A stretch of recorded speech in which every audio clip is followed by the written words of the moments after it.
Assalamualaikum warahmatullahi wabarakatuh. Perkenalkan, nama saya Apriliani Puspitasari dengan NPM 172151093.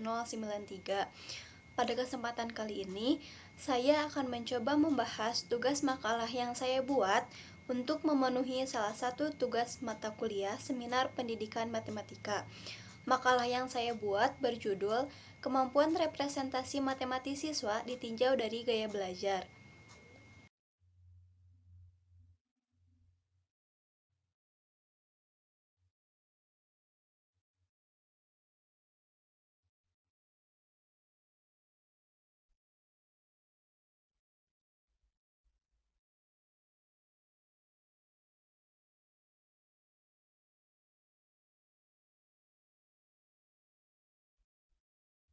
Nah, di sini ada poin-poin yang akan dibahas. Yang pertama ada pengertian kemampuan representasi, indikator kemampuan representasi, instrumen kemampuan representasi, pengertian gaya belajar, jenis-jenis gaya belajar, indikator atau ciri-ciri gaya belajar, instrumen gaya belajar, dan juga kemampuan representasi matematis ditinjau dari gaya belajar.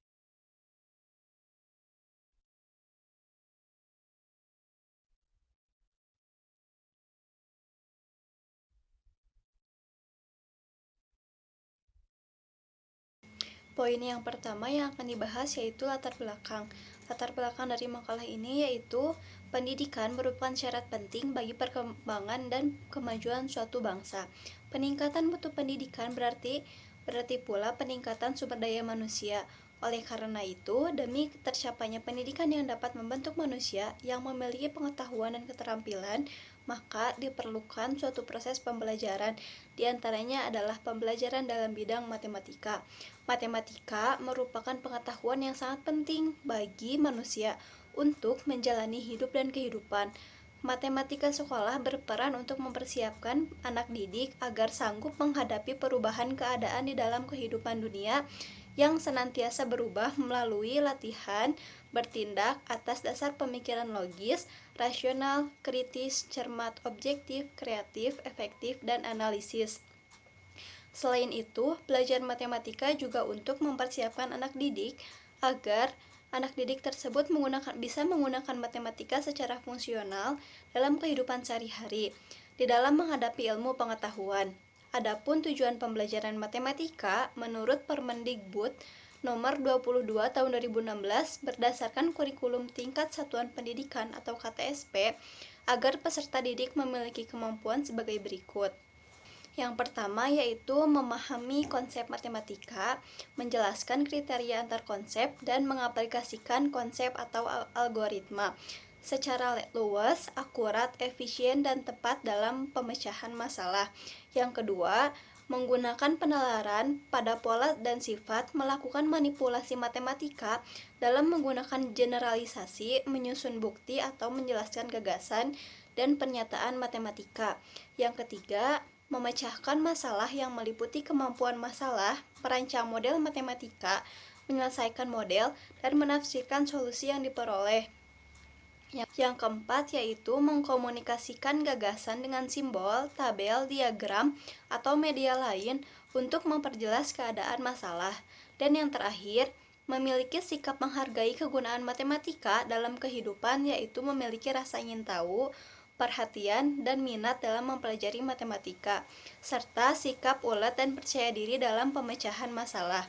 Tujuan pembelajaran matematika berdasarkan kurikulum tingkat satuan pendidikan atau KTSP tersebut tercantum dalam National Council of Teachers of Mathematics atau NCTM pada tahun 2000 yang menyatakan bahwa dalam pelaksanaan pembelajaran matematika di sekolah, guru harus memperhatikan beberapa kemampuan matematis, yaitu kemampuan pemahaman, pemecahan masalah, komunikasi, koneksi matematika, dan memperhatikan ide-ide. Salah satu di antara 5 kemampuan tersebut adalah kemampuan representasi. Representasi dapat diartikan sebagai bentuk atau susunan yang menggambarkan atau mewakili atau melambangkan sesuatu dalam suatu cara. Dengan demikian, kemampuan representasi dapat dikatakan sebagai kemampuan seseorang untuk menyatakan sesuatu dalam bentuk tertentu berupa gambar, simbol, persamaan matematis maupun kata-kata. Setiap siswa memiliki cara yang berbeda-beda dalam membangun pengetahuannya. Perbedaan setiap siswa dalam merepresentasikan pemikiran mereka karena setiap orang memiliki kemampuan otak yang berbeda-beda dalam menyerap, mengelola, dan menyampaikan informasi. Sehingga cara individu dalam belajar pun berbeda-beda. Cara belajar itu dikenal dengan istilah gaya belajar. Gaya belajar adalah kombinasi dari bagaimana dia menyerap, kemudian mengatur, serta mengolah informasi.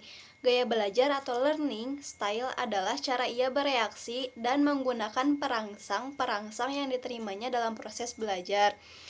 Yang selanjutnya ada rumusan masalah. Rumusan masalah pada makalah ini yaitu bagaimana kemampuan representasi siswa ditinjau dari gaya belajar. Poin yang selanjutnya yaitu ada tujuan. Tujuannya yaitu untuk mengetahui kemampuan representasi matematis siswa ditinjau dari gaya belajar. Poin yang selanjutnya yaitu ada manfaat. Manfaat yang pertama bagi penulis. Bagi penulis, dapat terlatih menggabungkan hasil bacaan dari berbagai sumber, mengambil sarinya, dan mengembangkan dalam penulisan makalah. Yang kedua, penulis dapat menambah wawasan mengenai kemampuan representasi matematis siswa ditinjau dari gaya belajar.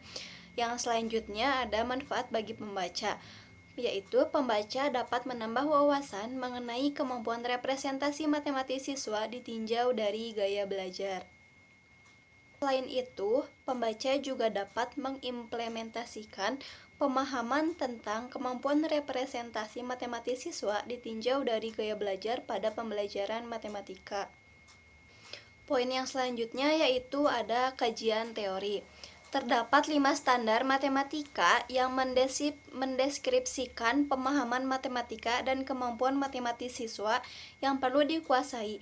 Salah satunya adalah kemampuan representasi. Yang pertama ada menurut Cole dan Noah dalam Surya menyebutkan bahwa kemampuan representasi adalah kemampuan memecahkan masalah secara tepat dengan cara diinterpretasikan dan diterapkannya berbagai konsep. Representasi merupakan konsep psikologi cara berpikir siswa untuk menjelaskan beberapa fenomena dalam pendidikan matematika. Dalam hal ini, kemampuan representasi merupakan salah satu kemampuan yang penting untuk dikembangkan dan harus dimiliki oleh siswa karena kemampuan representasi yang dimunculkan oleh siswa merupakan ungkapan-ungkapan dari gagasan-gagasan atau ide-ide matematis yang ditampilkan siswa dalam suatu upaya untuk mencari suatu solusi masalah yang sedang dihadapinya. Oleh karena itu, dapat disimpulkan bahwa kemampuan representasi adalah ungkapan-ungkapan dari ide matematika yang ditampilkan siswa sebagai model atau bentuk pengganti dari suatu masalah yang digunakan untuk menemukan solusi dari masalah yang sedang dihadapinya sebagai hasil dari interpretasi pikirannya. Poin yang selanjutnya yaitu ada indikator kemampuan representasi matematis. Indikator kemampuan representasi matematis yang diambil dalam makalah ini yaitu ada indikator kemampuan representasi matematis menurut Muzakir pada tahun 2006. Muzakir pada tahun 2006 mengelompokkan indikator representasi matematis ke dalam 3 bentuk. Yang pertama, ada representasi visual, yang kedua ada persamaan atau ekspresi matematis, dan yang ketiga ada kata-kata atau teks tertulis. Yang selanjutnya ada pengertian gaya belajar. Gaya belajar menurut Kief adalah suatu karakteristik kognitif, afektif, dan perilaku psikomotorik sebagai indikator yang bertindak relatif stabil untuk pembelajar merasa saling berhubungan dan bereaksi terhadap lingkungan belajar. Dalam hal ini, gaya belajar merupakan cara yang sifatnya individu untuk memperoleh dan menyerap informasi dari lingkungannya, termasuk lingkungan belajar.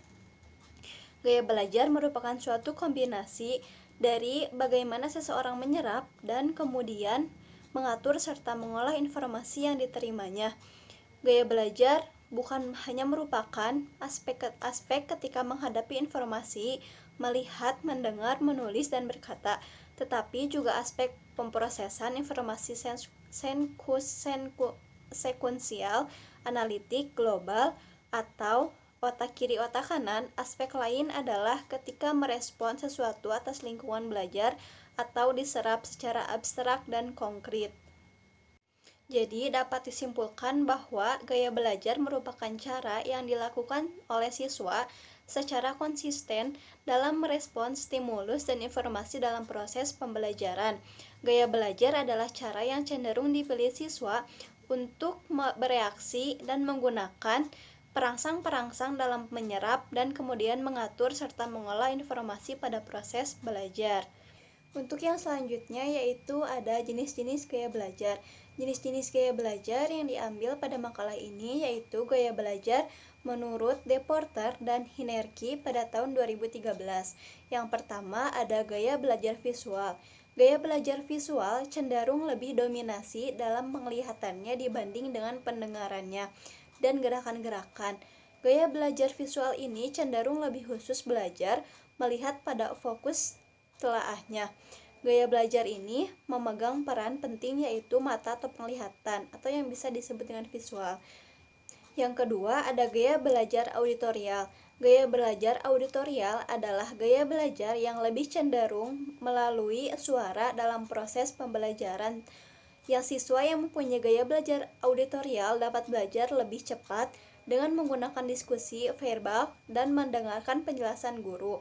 Gaya belajar auditorial dapat mencerna makna penyampaian melalui gaya, pitch atau tinggi rendahnya, kecepatan bicara, dan hal-hal auditorial lainnya. Yang ketiga yaitu ada gaya belajar kinestetik. Gaya belajar kinestetik memiliki gaya belajar dengan melakukan segala sesuatu secara langsung melalui gerak dan sentuhan. Siswa yang mempunyai gaya belajar kinestetik belajar melalui gerak, menyentuh, dan melakukan. Siswa seperti ini sulit duduk berjam-jam. Pembahasan selanjutnya yaitu ada ciri-ciri atau indikator dari gaya belajar. Menurut Deporter dan Hinerki, indikator atau ciri-ciri gaya belajar yaitu yang pertama ada ciri-ciri atau indikator gaya belajar visual. Yang pertama rapi dan teratur, kemudian sulit menerima instruksi verbal, kemudian teliti terhadap detail, yang kemudian mengingat apa yang dilihat dari apa yang didengar, biasanya tidak terganggu oleh keributan, dan yang terakhir ada sering menjawab pertanyaan dengan jawaban singkat, ya atau tidak.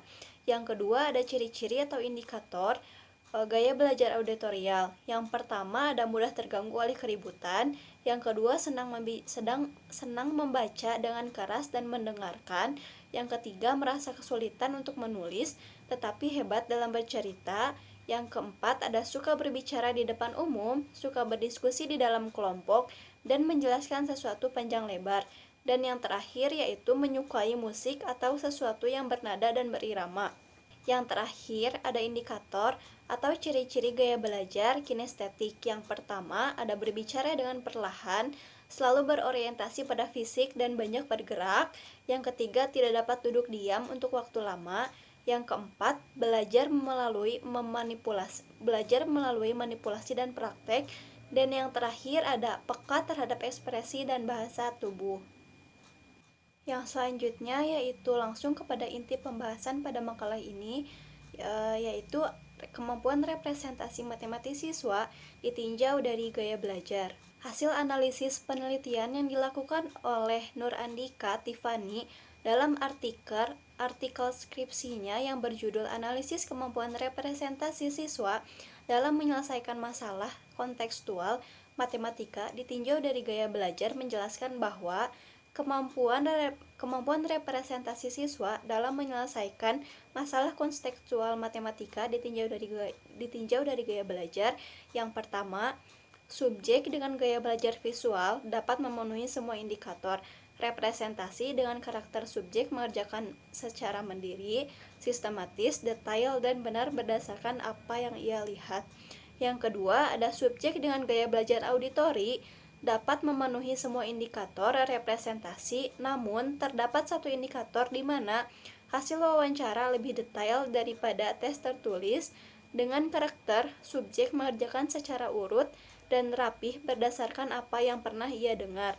Dan yang ketiga yaitu subjek dengan gaya belajar kinestetik memenuhi semua indikator representasi dengan karakter subjek mengerjakan secara singkat berdasarkan apa yang ia bayangkan dari hasil manipulasi objek sekitar. Yang selanjutnya ada berdasarkan hasil penelitian dan pembahasan yang dilakukan oleh Nikmah terhadap kemampuan representasi matematis siswa kelas 10, MA Salatiyah Bitin ditinjau dari gaya belajar pada materi dimensi 3 diperoleh simpulan sebagai berikut. Yang pertama, kemampuan representasi matematis siswa yang memiliki gaya belajar visual berada pada kategori kurang, di mana jenis representasi visual atau drawing dan kata-kata atau written berada pada kategori kurang sekali, dan jenis representasi ekspresi matematik atau mathematical expression berada pada kategori kurang. Yang kedua, kemampuan representasi matematis siswa yang memiliki gaya belajar auditori berada pada kategori kurang sekali, di mana ketiga jenis representasi yaitu representasi visual, representasi kata-kata, dan representasi matematik berada pada kategori yang kurang sekali. Dan kesimpulan yang ketiga yaitu kemampuan representasi matematis siswa yang memiliki gaya belajar kinestetik berada pada kategori kurang sekali, di mana jenis representasi visual dan representasi kata-kata berada pada kategori kurang sekali, sedangkan jenis representasi ekspresi matematik berada pada kategori kurang. Nah, poin yang selanjutnya yang akan dibahas yaitu bab 3 tentang kesimpulan dan saran. Jadi, kesimpulan pada makalah ini yaitu dapat disimpulkan bahwa siswa yang memiliki gaya belajar visual cenderung lebih baik dalam menyelesaikan soal dalam bentuk visual. Siswa yang memiliki gaya belajar auditori cenderung lebih baik dalam mengerjakan soal dalam bentuk verbal. Sedangkan siswa yang memiliki gaya belajar kinestetik cenderung lebih baik dalam mengerjakan soal dalam bentuk simbolik. Dari hal tersebut menunjukkan bahwa kemampuan representasi matematis memiliki pengaruh besar terhadap gaya belajar siswa, terutama dalam menyelesaikan masalah-masalah dan ide-ide untuk menyelesaikan masalah matematik yang dihadapinya.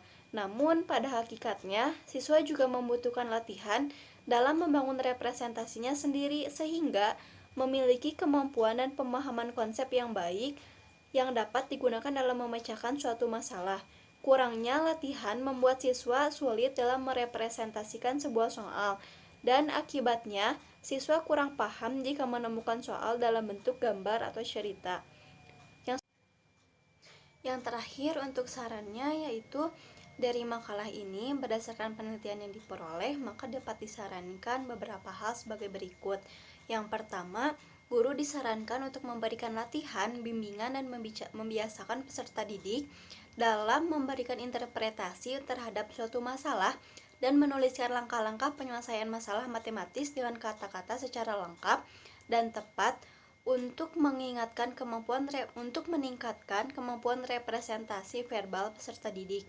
Yang kedua, perlu adanya penelitian lanjutan yang mengangkat tema yang sama dengan menggunakan alat ukur yang lebih bervariasi untuk meningkatkan kemampuan representasi matematis peserta didik sehingga dapat menyempurnakan penelitian ini dengan baik.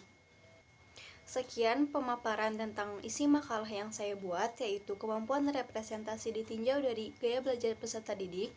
Kurang lebihnya mohon maaf. Terima kasih atas perhatiannya. Wassalamualaikum warahmatullahi wabarakatuh.